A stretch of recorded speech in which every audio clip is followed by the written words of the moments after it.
one of the greatest tools you have for the gospel is your testimony. And I want to spend a few minutes here getting you prepared to use. There's Matthew, Mark, Luke, and John, and then there's Steve and Priscilla and you that all have a story, and your story is very powerful. You may not know Matthew, Mark, Luke, and John as good as you should, but you know your story, and you need to be able to tell it well because you're doing it cross-cultural. So it's very important that you get this tightened up a little bit because most people's testimony is just way too long, ramble too much, tell in not important details. So let me share with you two ways to have the most effective tool of your personal testimony. The first one is what I don't call it. It's called the 15-second testimony. It may seem impossible. How could you possibly tell your testimony in 15 seconds? Well, let me show you how. There's three parts to it. The first is your life before Christ. There was a time in my life, and I want you to think of emotion words, power words that could define concisely what your life really felt like. And I think feeling words are the ones that you're going to be looking for. What did it feel like before Christ?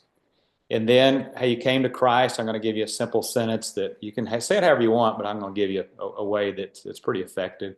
And then how has your life been like since?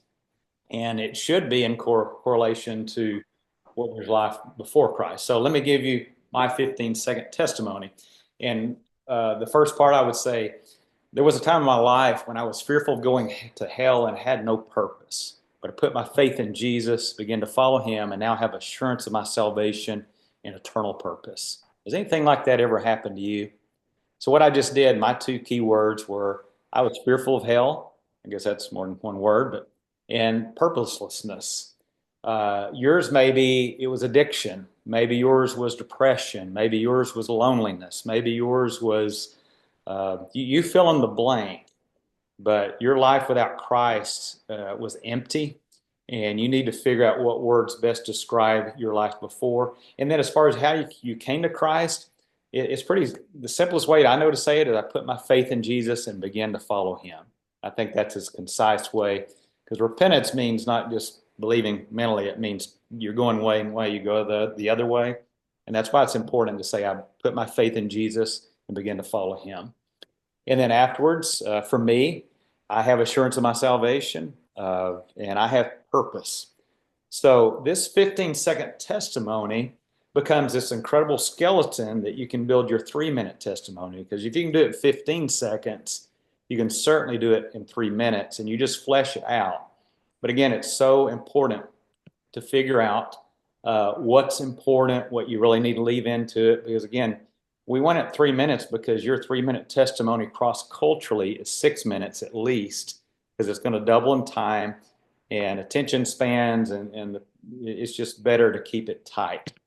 So again, the 3 points of a 3-minute testimony: my life before Christ, how I came to know Christ, and my life since Christ. So I'm going to give a shot at a 3-minute testimony now, and I'm going to flesh out what I just told you in 15 seconds in 3 minutes, or close to. So we're under grace, so if I'm 3 minutes and 15 seconds, so what, right?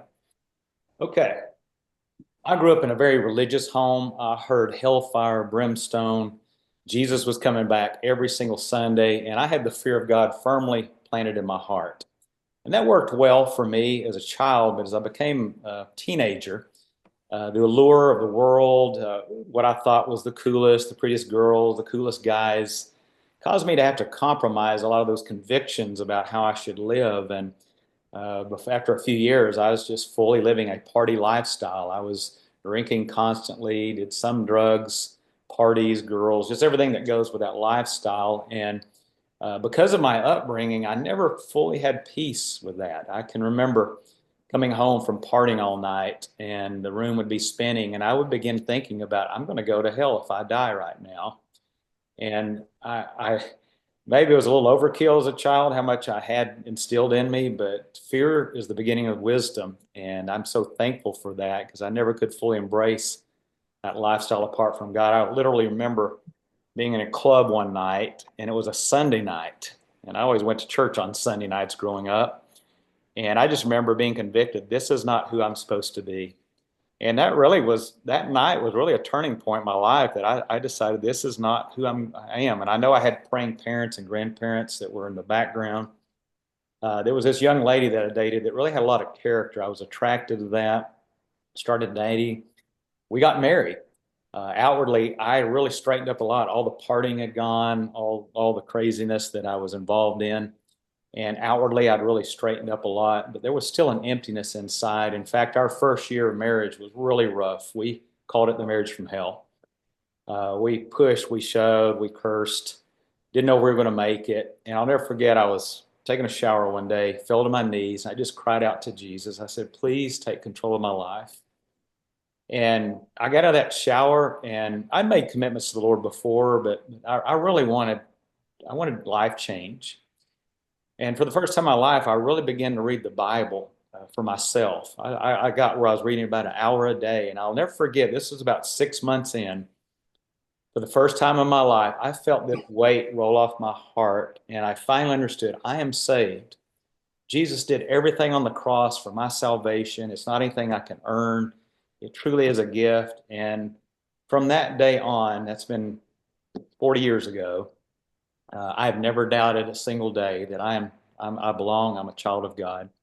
And he also healed my marriage. We've been married 40 years this year, and we give God all the glory for giving me purpose and the assurance of my salvation through what Jesus did for me on the cross. Now, you won't talk that fast. We're doing for training purposes. You'll do the pause. For those of you who never have done cross-cultural speaking, to know you've got to speak a short sentences and pause, and then it's sort of a rhythm is so important when you're doing cross-cultural. But you need to have this down very well. It'll be a powerful tool. Just a few final things before we move on. Some best practices is to practice, practice, practice. As I said, I've heard a lot of testimonies on the river. Most of them are too long. Nobody cares what year it was. Get it down as we taught you. If you get the 15-second, 3-minute, you'll be prepared. Keep it real. One thing I forgot to add, which I typically do at the end, is to say, but you know what? I've still had my struggles. And my wife and I, it's not always been easy because we don't want to leave it. Hey, if you'll pray this prayer, your life's going to be perfect just like mine. We don't want to leave them with this sense that this is some magic prayer. It's still difficult to be a disciple of Jesus. Flesh is still there. Sin is still a reality.